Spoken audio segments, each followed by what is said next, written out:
जब industrial revolution दुनिया में इन्वेंशंस कर रहा था, तब बॉम्बे में चुपके चुपके एक रेवोल्यूशन और पल रही थी, टेक्सटाइल मिल्स की, उनमें काम करने वाले वर्कर्स की।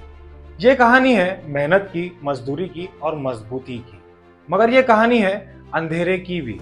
19वीं सेंचुरी के आखिरी दिनों में बॉम्बे बन चुका था मैनचेस्टर ऑफ द ईस्ट। 1854 में बॉम्बे में पहली स्पिनिंग और वीविंग कंपनी बनी थी। बाय 1900s तक 80 प्लस मिल्स बॉम्बे में बन चुकी थी। जो कॉटन पहले इंग्लैंड जाता था, अब वो प्रोसेस होने के लिए बॉम्बे में आने लगा। यहाँ पे काम करने वाले वर्कर्स कौन थे? ज्यादा करके ये सारे वर्कर्स रूरल माइग्रेंट्स थे, जो महाराष्ट्र, यूपी और गुजरात से आए थे। काम के साथ साथ इन वर्कर्स को रहने की जगह भी मिल जाती थी, मिल कंपाउंड के आसपास ही चॉल्स में, जहाँ दुनिया थम जाती है। नॉइजी, क्राउडेड, लेकिन फुल ऑफ रेजिलियंस। ये मिल ओनर्स जानते थे कि ज्यादातर वर्कर्स इनके पुअर फैमिलीज से आए हैं, इनके पास ज्यादा पैसे नहीं है, तो इन्हें एक्सप्लॉइट करते थे। 12 से 14 घंटे रोजाना काम कराते थे, कोई वीकली ऑफ नहीं देते थे और कोई वेकेशन भी नहीं थी। चाइल्ड लेबर बहुत कॉमन था। मिल्स में बच्चे तक दिखाई देते थे काम करते हुए। मजदूरों को बहुत कम तनख्वाह मिलती थी, जितना वो काम करते थे उसका 10% तक उन्हें पैसा नहीं मिलता था। ये मिल ओनर्स वर्कर्स की सेफ्टी को लेकर इतने लापरवाह थे कि एक्सीडेंट्स होना बहुत कॉमन हो चुका था।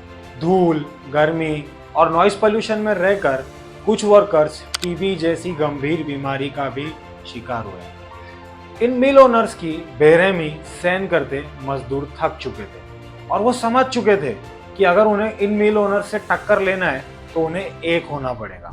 1890s के बाद मजदूरों ने यूनियन बनानी शुरू की। ईयर 1920 में गिरनी कामगार यूनियन फॉर्म हुई, जो टेक्सटाइल वर्कर्स का बहुत बड़ा संगठन था। बॉम्बे की सबसे बड़ी स्ट्राइक 1928, जहां 1.5 लाख मजदूरों ने पार्टिसिपेट किया था। 6 महीने तक मिल्स बंद थी।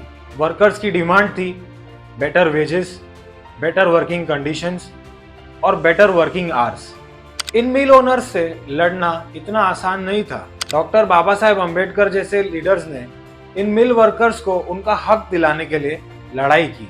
1980 से 90 तक ग्लोबलाइजेशन के साथ मिल्स बंद होने लगे। बॉम्बे बन गया मुंबई और टेक्सटाइल डिस्ट्रिक्ट बन गई रियल एस्टेट हॉटस्पॉट। जैसे जैसे बॉम्बे में मिल्स बंद होती गई, सारे मजदूर या तो इनफॉर्मल सेक्टर्स में चले गए या फिर बेरोजगार हो गए।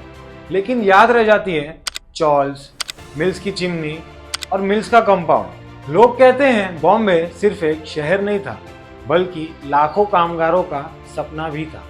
इंडस्ट्रियल रेवोल्यूशन ने दुनिया को बदला और बॉम्बे को बनाया एक वर्किंग क्लास वर्ल्ड, जहां मजदूरों ने ना सिर्फ मिल का पहिया घुमाया, पर अपनी एक अलग पहचान भी बनाई। तो दोस्तों, अगर आपको ये कहानी पसंद आई तो please like, share and subscribe.